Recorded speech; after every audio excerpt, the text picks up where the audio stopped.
Bonjour Rudy. On a tous lu que Tel Aviv a été désignée ville la plus chère au monde. Cherchons la principale raison. La réponse tient en un mot, les monopoles. Au cours de l'année 2021, les monopoles prospèrent et prolifèrent en Israël. Officiellement, 85 groupes industriels ou financiers sont considérés comme disposant d'une position dominante sur un marché ou sur un secteur. Situation très curieuse pour un pays à l'économie libérale et qui promeut la libre concurrence. À l'exception de quelques secteurs comme les télécoms, et bizarrement c'est d'ailleurs un des rares secteurs où un abonnement est même souvent moins cher qu'en Europe, les groupes économiques dominent de nombreux marchés en Israël. Ils entravent la concurrence, imposent leurs prix, dictent leurs conditions de vente et ne permettent pas d'améliorer les services rendus aux consommateurs. Par exemple, le marché des produits frais est dominé par deux grands groupes, Strauss et Tnuva, qui accaparent 93% de la production laitière.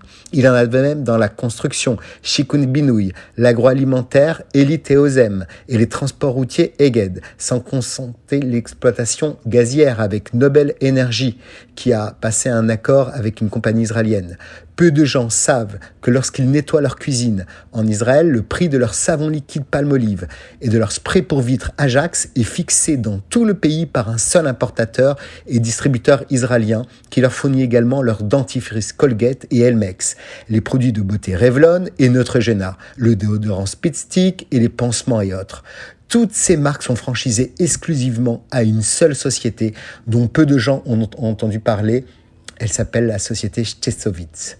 Si vous utilisez des brosses à dents Oral-B, des rasoirs Gillette, du shampoing Vela ou Head & Shoulders pour les pellicules et que vous aimez grignoter du chocolat Cadbury's ou Toblerone, des Oreos ou même des Pringles, le prix que vous payez à la caisse sont fixés par un seul et unique importateur, la société Diplomate. Comment alors espérer que les prix baissent dans une concurrence saine ?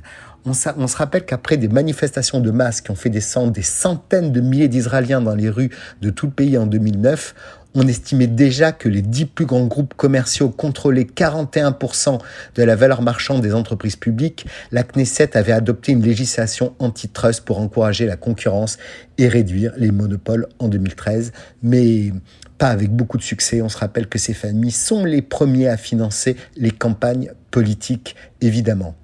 En tout Et comme la concurrence est insuffisante en Israël, celle venue de l'étranger qui pourrait faire baisser les prix est limitée par de formidables barrières à l'importation, en particulier dans des secteurs tels que l'agriculture.